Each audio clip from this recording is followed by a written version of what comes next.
And good Tuesday morning, everybody. Iowa Senator Chuck Grassley revealing yesterday in a bombshell moment, a Burisma executive who allegedly paid President Biden $5 million and Hunter Biden another $5 million says that he has more than a dozen audio recordings of conversations he had with both Joe and Hunter Biden. Watch this. The foreign national who allegedly bribed Joe and Hunter Biden allegedly has audio recordings of his conversation with them. 17 such recordings. These recordings were allegedly kept as a sort of insurance policy for the foreign national in case that he got into a tight spot.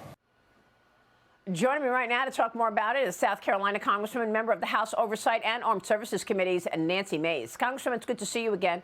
Thanks very much for being here. So was this all in the 1023 FBI report? Tell us what is going on here with these recordings that this Burisma executive says he has. So this was part of the information that was redacted in that 1023 form that we got access to. That information should not have been redacted, in my opinion. It was a heavily redacted document where we were missing some key information. While it was very detailed, information like the 17 recordings was missing when we read it last Thursday. But I guess whenever we get access to those tapes is when the next Trump indictment will come down.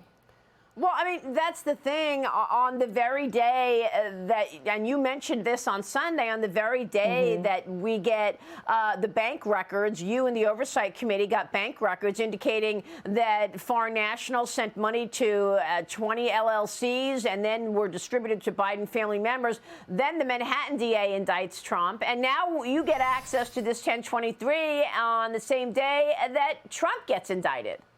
Yep. And, you know, here's the thing. Oversight, we've got tapes that we have to go after now. There'll be more subpoenas, more bank records to subpoena.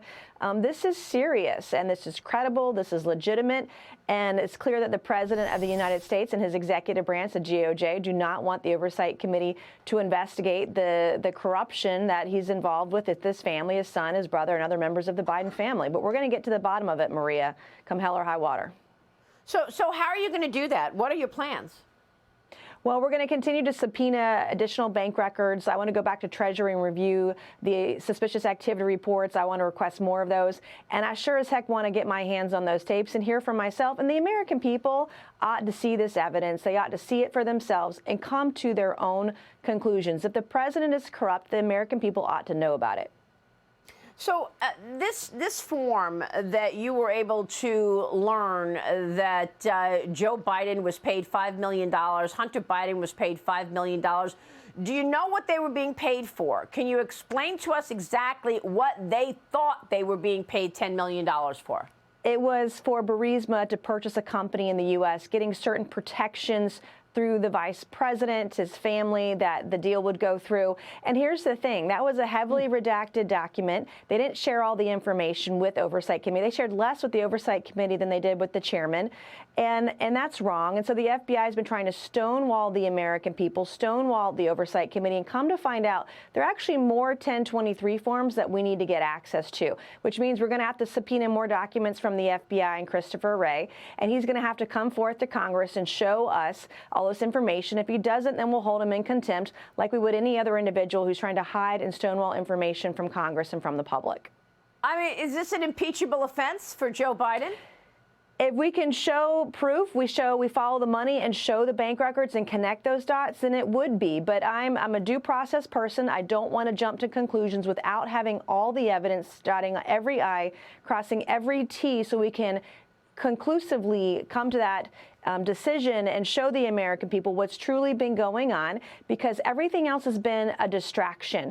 You even have former members of the DOJ, going on networks and discrediting Donald Trump, even like Andrew McCabe yesterday was lamenting about the Trump indictment. Yet here's a guy who was fired from the FBI for leaking classified information. That guy's the last person who should be talking about classified information. So this is a full court press by the Biden administration to tarnish Donald Trump as leading political opponent so they can avoid the distraction of these bad press stories and evidence coming out of corruption by then Vice President Biden, his son, and other family members. That's all this is. Well, this is extraordinary, and you would think that the mainstream media will report it. Arizona Congressman Andy Ogles has already introduced articles of impeachment against President Biden, accusing him of weaponizing the presidency, covering up his family's illicit business dealings. White House Press Secretary Karine Jean-Pierre claims President Biden is restoring integrity at the DOJ. Here's what she said yesterday. Watch this. This is a president that respects the rule of law. This is the president that wants to make sure and has proven that to be in his actions to make sure that the Department of Justice is truly independent. He's restoring certainly the integrity of the Department of Justice, and that is something that's important to this president.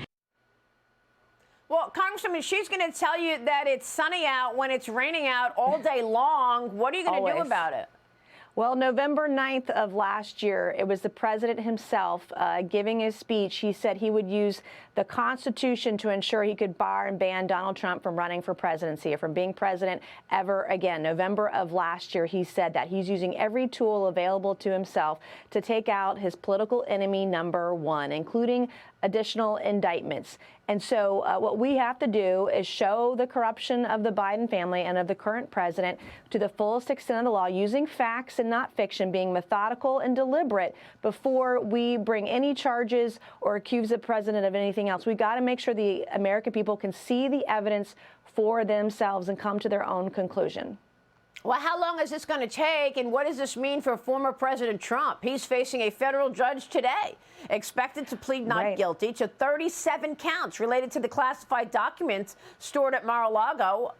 Look, you heard from former FBI Deputy Director Andrew McCabe. You just mentioned it. He's defending Hillary Clinton and her handling of classified material. He was there, and he actually allowed it to happen, Jim Comey, and there's been no accountability.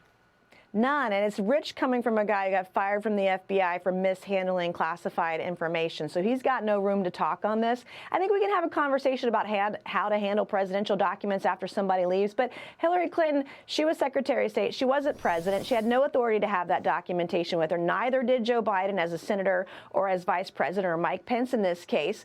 But these people, they have lost their mind. They're doing everything that they can. And look, I want to be very clear.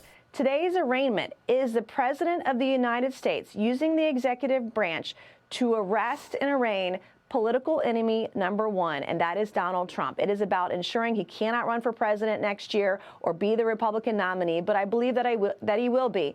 And Joe Biden better hope and pray that Donald Trump doesn't beat him in a general election, because that's what's coming next year. Well, this is just extraordinary, Congressman. We're going to keep a spotlight on it, and we appreciate your leadership on all of it. Thank you. Thank you.